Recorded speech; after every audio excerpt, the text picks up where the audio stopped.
Hi everybody. I know that these videos are usually posted on a Thursday, but I'm actually taping this on a Wednesday, and that means today is St. Patty's Day. So I have an Irish recipe for you today. It's a little hard and a little boring to make you corned beef and cabbage. I mean, you throw that in the slow cooker and you let it go for 8 hours. It's really easy, but really boring to watch. So today I'm making you Irish soda bread. Now if you've never had Irish soda bread or never made Irish soda bread, it's really easy. It's basically one big biscuit, and then you cut it into smaller biscuits, smaller scone-like pieces. This one is a basic recipe, but it can be fancied up in a lot of ways. I've seen a lot of Irish soda bread that has raisins, cinnamon sugar, cranberry and orange peel, dried currants, apricots. I've even seen some with jalapeno and cheddar. This is the basic recipe, and you can fancy it up however you choose, or you can leave it plain, and that way you can have it for breakfast, lunch, and dinner. Okay? This is super simple, so let's get started. First, I have 4 cups of plain white flour. Don't use bread flour. Bread flour has too much gluten in it, and it will make the bread tough. So just plain all-purpose flour, okay? I have 4 cups of that, and then I need 1½ teaspoons of baking soda. This is baking soda, not baking powder. They are not the same.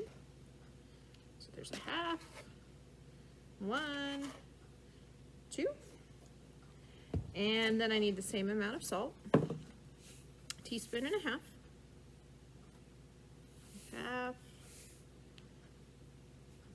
1, 1½. Okay.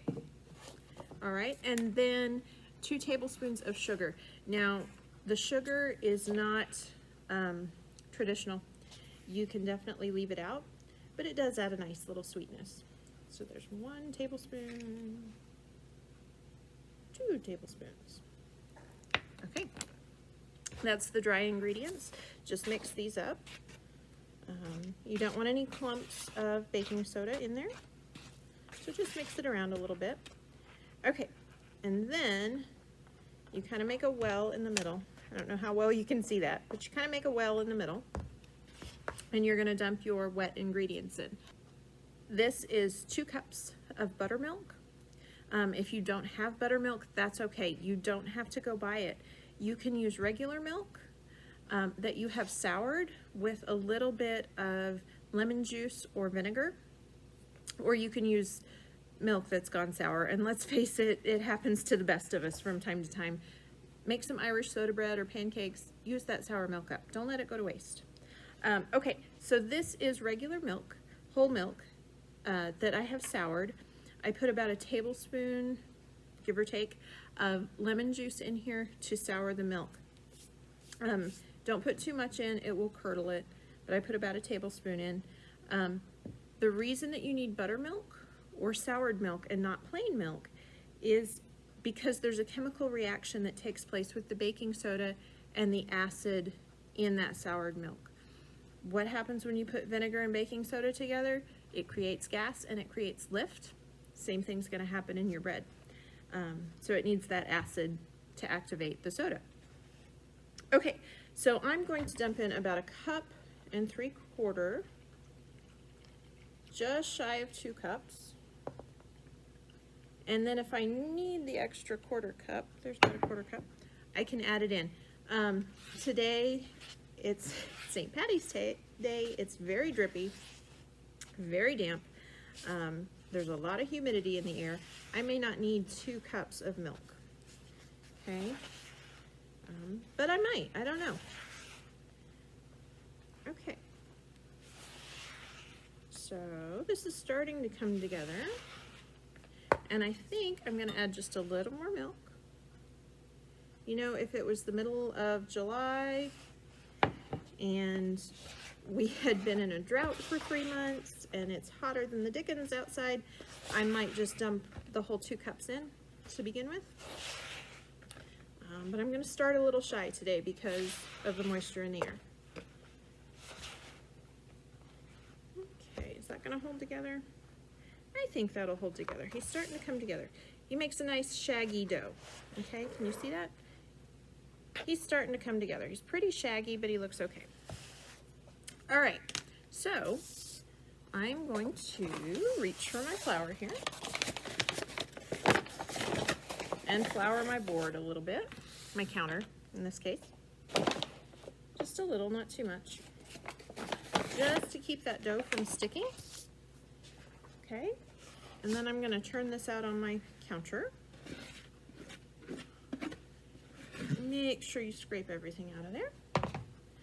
All right, this is the fun part. This is, can you see me? There we go. Okay, I'm going to knead this into a ball, just a little. See how it's all shaggy, it's falling apart. I just want to knead this just a little to bring it together into a nice ball. Okay, so it's going to take 4 or 5 times of kneading it together. And notice when I knead, I go down, and then I turn 90 degrees. And that just really gets everything in there well. Okay. Pick up all my crumbs here. There we go. Okay, make him into a nice ball. And it's okay if there's a little bit of flour on the outside. Adds character. Okay, all right, plop him down. Make it into a nice ball. Okay, beautiful, so far so good. Okay, so you can bake this on a baking stone, you can bake this on a cookie sheet, pizza pan, whatever. You can put it in a cast iron skillet, that works just fine. In a cake pan, whatever you happen to have. I have a little pie pan today that I'm going to spray with my non-stick spray. And then I'm just going to plop him down in the middle. Squish him down just a bit. Just like that. Nope, I forgot my knife. Okay, so in a perfect world, I would have my knife and I would score this quite deeply and score a nice cross in it. From here, take that little bit of buttermilk that you have left. Actually, do this before you score it because it'll be prettier in the end. Take that little bit of buttermilk, pour a little bit over the top, and just wipe it around. And I'll tell you why to do this before you score it in just a minute. Okay, so we have him covered. What that buttermilk does is promotes browning. Okay, so he's pretty well covered. That buttermilk promotes browning and it'll have a nicer, prettier crust. Now you want to go in and score it quite deeply to make that cross, which is just for looks, but it is traditional. If you put the buttermilk on now and then score, those areas that you score won't have the buttermilk on and they'll be lighter. So then you'll have this really pretty crust with the 4 dark quarters and a real pretty light colored cross. Okay, I'm going to go put this in a preheated 400-degree oven, bake it for roughly 30 minutes. You're going to do the toothpick test on it again. When that toothpick comes out clean in the middle, you'll know it's done. Let it cool and then enjoy with honey, butter, jelly, whatever you like. Okay, I'll see you when it's done. Give me just a minute. Okay, so welcome back. We have baked our bread now and this is what it looks like.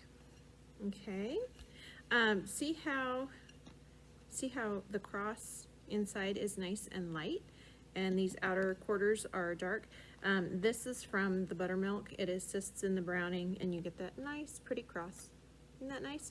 And when I said scored deeply, I scored deeply. Okay, otherwise you don't get that nice deep cross. Okay, if we look at the bottom, he's a little dark. That could have had to do with my pan. If you bake it on a baking stone, you kind of want to watch for that because that tends to get darker. But otherwise, here's our wonderful Irish soda bread. Still warm, fresh out of the oven. And we're going to go enjoy this with some butter and some jelly. So it's really simple, and I hope you try this for St. Patty's Day. Happy cooking, everybody. Bye-bye.